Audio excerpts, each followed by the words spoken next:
Mosomfo ya odamibia matransie na the two wise men, the end time prophets, the original prophets of Apoku Dankwa Anafi Ura Israel Kroma. Omo become hona yede dwumadi na abramo last week any demonstration dwumadi for Francia yekase end time event leading to the final confrontation to Usher in the kingdom of Yah according to the prophetic plan of Yah Israel.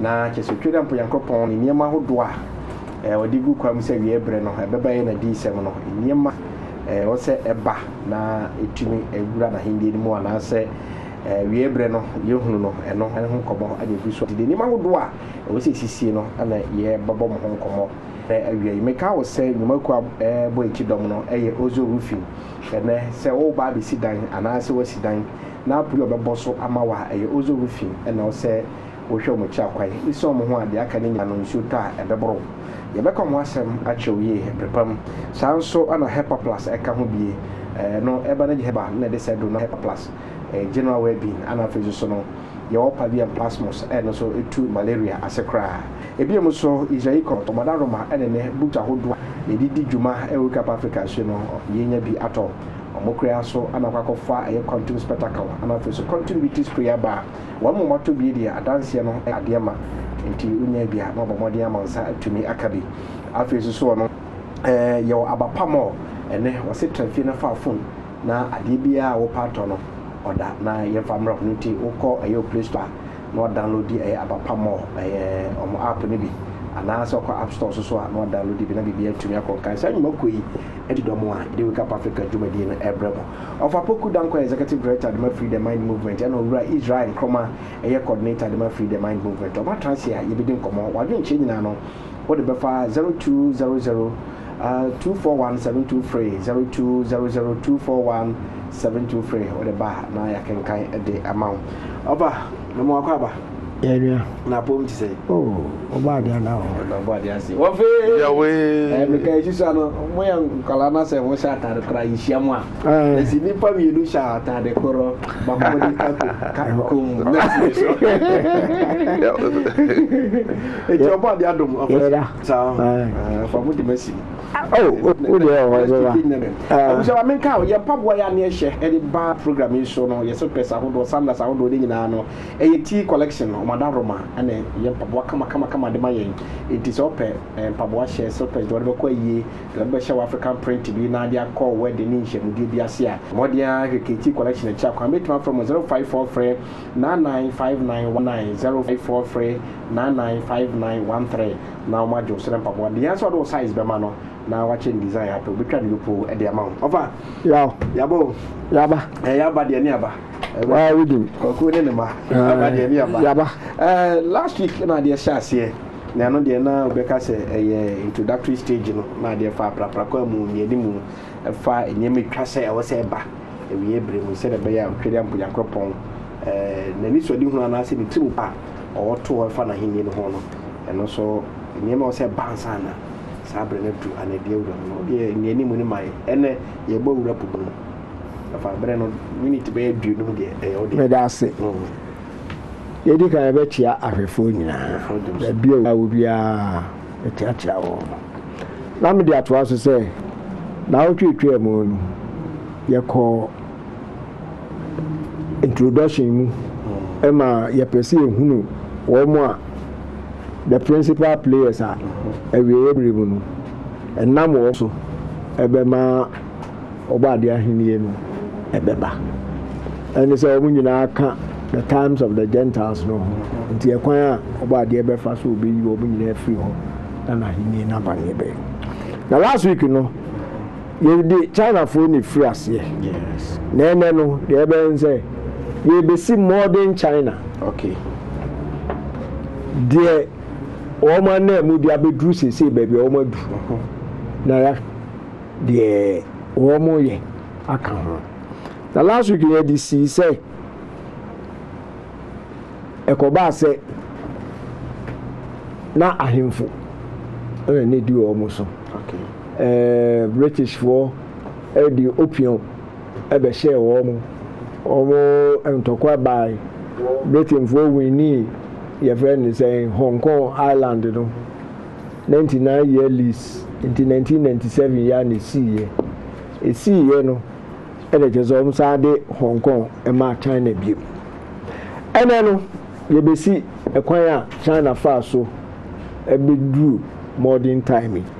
1911 and I'm ranting all southern China revolt and as evolution the whole two imperial rule no good a king dynasty and then they try to two no good and say they 5,000 years of imperial rule and as a dynastic rule China ekuguye no man no mo ehase na China fo bi a omo tete amanone enti tumi no bi di omo nsem no chi no aso fo obobuai e ma e ba sa no e nam se aban no e ba ye be declare Republic of China 1912 asem na me ken e nam se the central leadership no ye weak nti e ko ba se asojafo afun be China e ma fa obi anya ba bia no a control nti China for abakose mu ye friend no world era no bia ne ntokwa iwe no de akogingam we so person ogine de kan de hu se de yo tere ya ana so de ni pani a odi ani mu ma revolt no ba ya ono achi ba ya kan so no person ye no ho emperor ko a wo mo afira tibi mu no osan bai obe lead ye obo modern no influence kakra ne friend no Chiang Kai-shek enti 1916 ena ode saade no warlord era no ode ba wie to ode ba ye no ena mesi 1916 1928 ode ba wie ena afi de of formal central government to oba formal central government na afi oba head of it na sabe no mu no a obenya apanyin dibre no na communist party nso omo form communist party 1921 e China enam revolution course of Russia Bolshevik revolution nti ebema communism benya influence bebre e China for so na emra Chiang Kai-shek ebe omampanyin no Chiang Kai-shek Chiang Kai-shek obe panyin no na opposition communist for obi a so guye adumaden ebeduru soro o friend no Mao Zedong na Ghana ha no ye start at China for nsem no na din a ye ma ye te ase ene friend no Mao Zedong but Mao sese ya be hun sese friend no Mao Zedong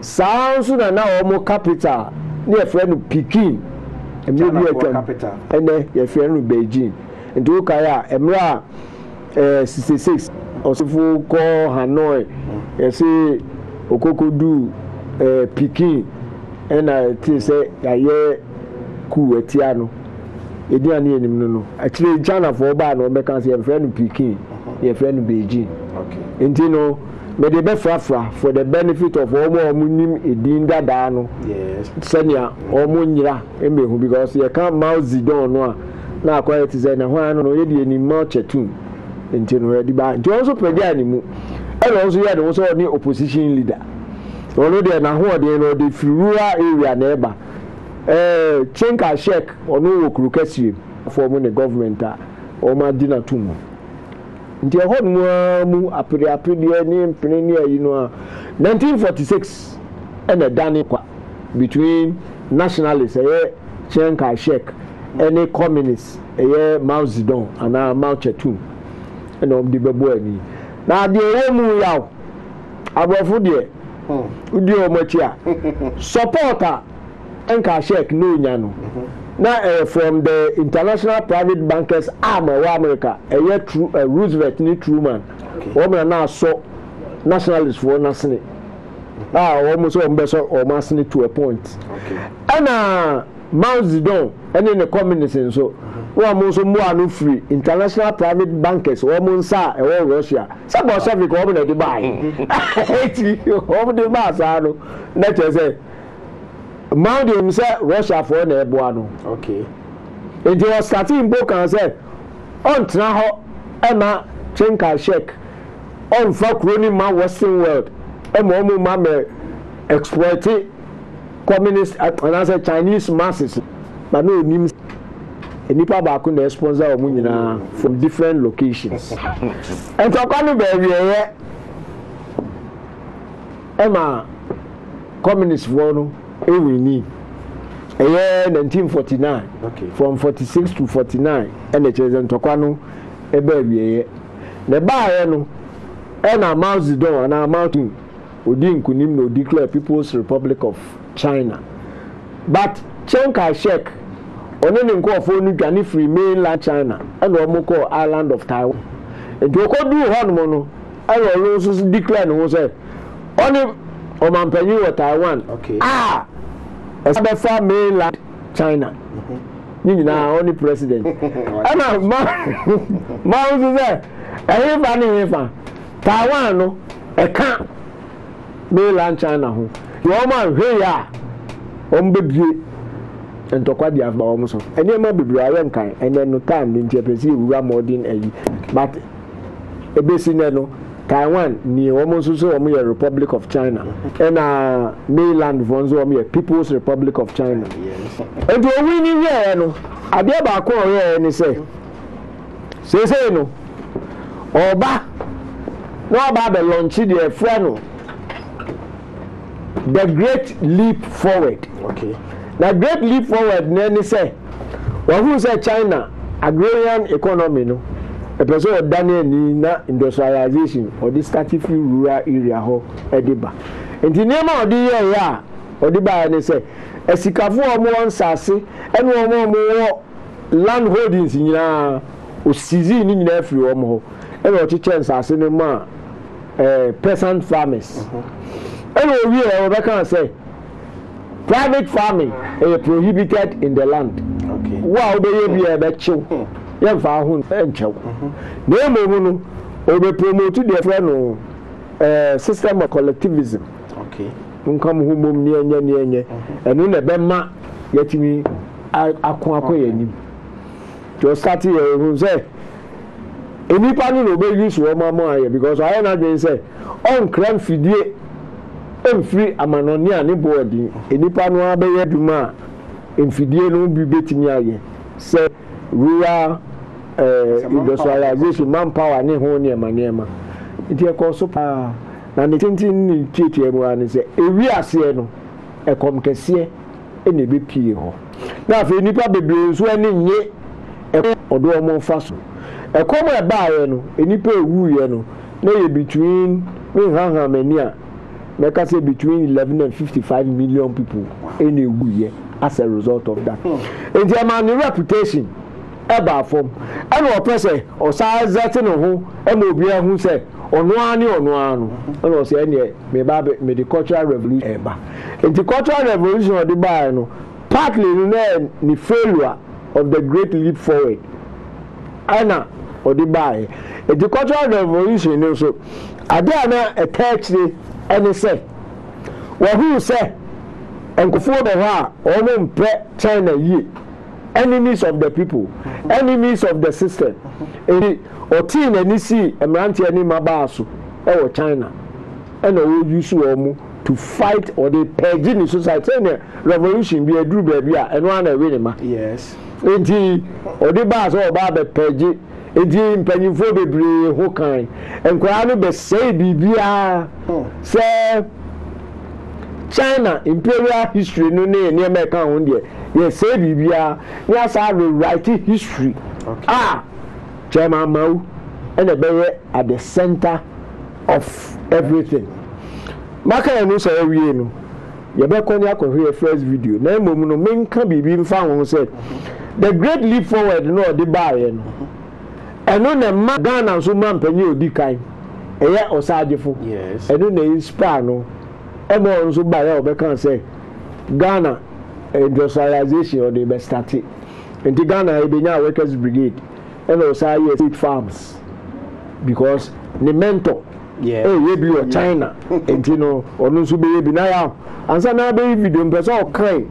Bibi kitwe be nam di bibi chance yakwa akore. Book we friend the State of Africa, a history of 50 years of independence. Martin Meredith and the Troy. There osadi for Dr. Kwame Nkrumah kan eni we kan free her. Na dia bis.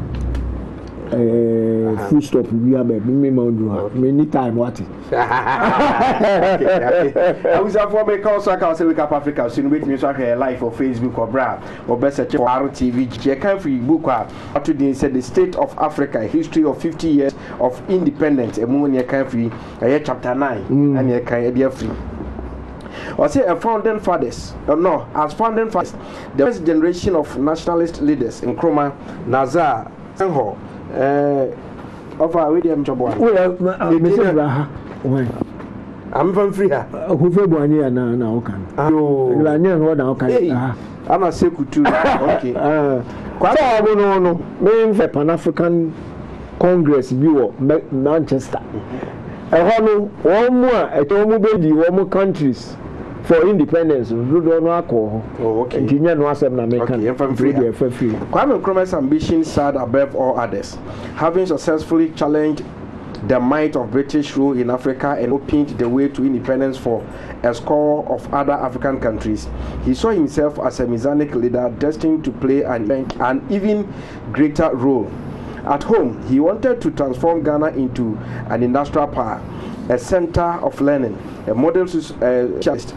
A model socialist society which other states would want to emulate.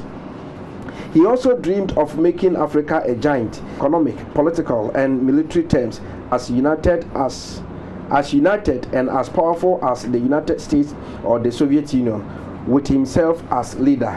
Okay. Believing himself to possess unique ability, capable of achieving for Africa what Marx and Lenin had done for Europe and Mao for China.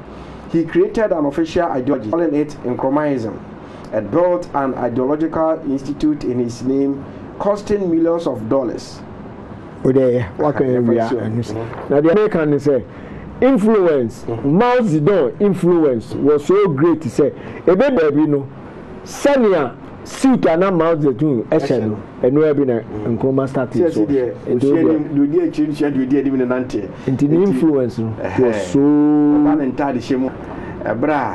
Mao or no, I said, say no. Now, Nkrumah's family they say, Janaba got a friend a Chinese neck.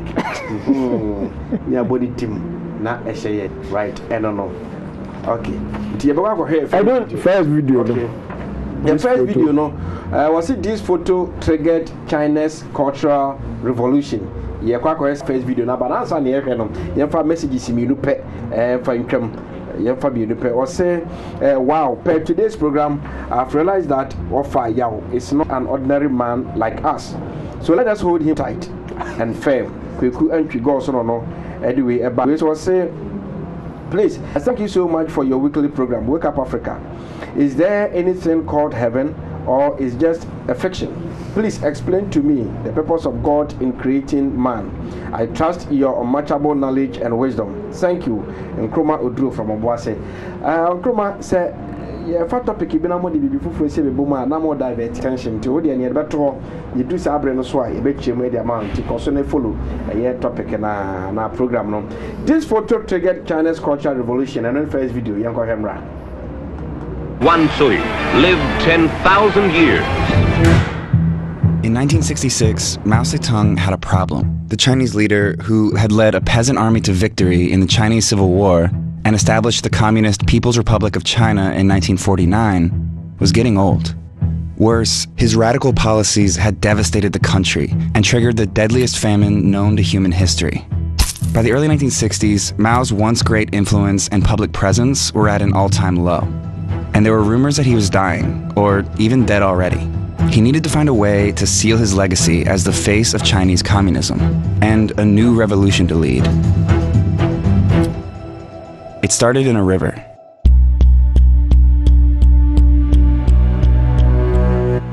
Great Leap Forward was a disaster. It was Mao's 1958 plan to quickly industrialize China by working its massive peasant population.